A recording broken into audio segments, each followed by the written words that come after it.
second serve, the Australians, and they have lost that point.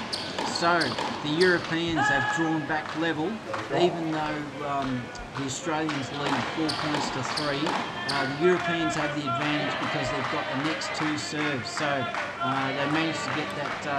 They managed to bring back that deficit straight after they lost it, the Europeans. So you've got to applaud the Europeans putting in a good shift against the Australians on their home court. You've got to applaud their tenacity.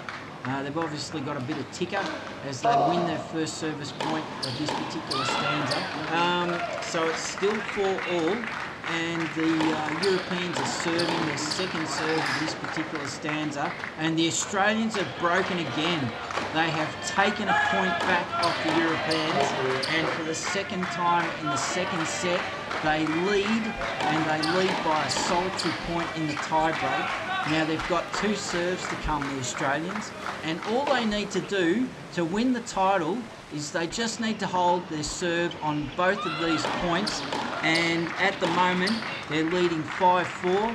They're serving for a 6-4 lead in the tie-break. You get to 6, as soon as you get to 6, you've got match point, and you'll see it come up. And they've won that point, the Australians.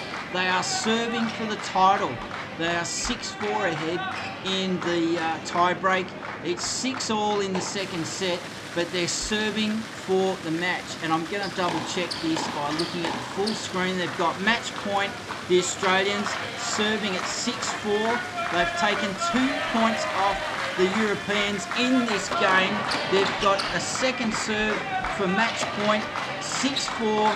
Hopefully they can do it. Come on, guys, bring it home. Do it.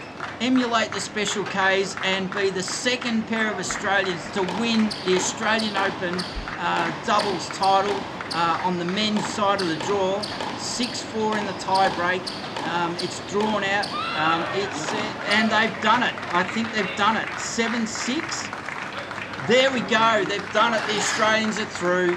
They've done it with just 1 match point. They only needed 1. They only needed to break twice. The Europeans couldn't do the job. The Australians, Jason Kubler, Rinky Hijikata, have won the Australian Open men's doubles hardcourt final at Melbourne Park in Australia. What a fantastic result for these guys. Wild card entries into the tournament. Wild card entries, can you believe it? And they've come through unseeded. They've beaten 6 top 20 opponents. They beat 3 top 10 seeded opponents to get to the title. And it's the first title for both of these blokes. They have absolutely blitzed their way through the Australian Open. They came together, they've never played before. They've managed to find a chemistry, magic, instinctive chemistry, full of energy that sometimes takes years to build. Rinky Hijikata from Sydney, his parents are Japanese nationals. They were competitive swimmers back in Japan. Can you believe it? Jason Kubler, the man with 4 meniscus tears on his medical record since the age of, I don't know whether it was 13 or 14. He won his first ATP Grand Final, ATP Final in 2010 as a 16-year-old. He competed at the Australian Open the same year, and he didn't come back for 8 years. What a fantastic story for these guys. Well done, guys. I will put this down. I'm going to call it as the greatest achievement in Australian tennis since the turn of the century. There you go, I said it, and that's fantastic. And tell you what, to come to their home court on the back of Ash Barty being the first Australian woman to win for years, since the 70s I think it was, for these guys to come through. Now we had 2 sets of doubles, 2 sets of Grand Slam champions last year. We saw Alex de Minaur go out. We saw Nick Kyrgios limp off to the medical room and withdraw from the Australian Open before he hit a ball in anger. We saw Kokkinakis go out At 4 in the morning in the second round against Andy Murray. We saw John Millman go out in the first round, Jordan Thompson go out in the first round. None of the girls were able to make an impression on their side of the draw.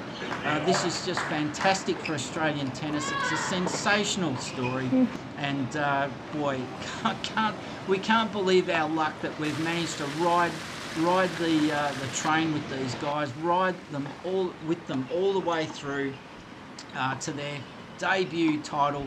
It's a great result, and well done, Jason Kubler. Excellent work, Rinky Hijikata. Commiserations to the Europeans, Jan Zielinski, the 36-year-old from Poland, and the man from Monaco, Hugo Nys. Bad luck, fellas. You've gone down in 2 straight sets. It's taken an hour and 25 minutes, this match, this Grand Slam title, to the Australians. They won it 6-4, 7-6, 7 points to 4 in the tie break. That is, they were really made to work for this win. That's the toughest opposition they've faced since the match point that they saved in the third round, the fourth round match, to get into the quarterfinal. And that second set went 53 minutes. So there you go.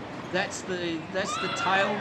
I think we'd better take a break, take a deep breath, have a quick glass of water, and we'll be right back to summarise the match, have a look at the stats, and just reflect on a great result for Australian tennis, a great result for these two guys. And if I was Anthony Albanese or Russell Crowe in the crowd, I'd be patting myself on the back for picking a good match to come down to Melbourne to have a look at in person. You're listening to The Bloke Who Walks. This is the live stream commentary of the men's doubles Australian Open final. The winners, Jason Kubler, Rinky Hijikata, in straight sets, 6-4, 7-6, 7 points to 4 in the tie-break of the second set. And they beat the European pairing of Jan Zielinski and Hugo Nys. Don't go away, we'll be right back.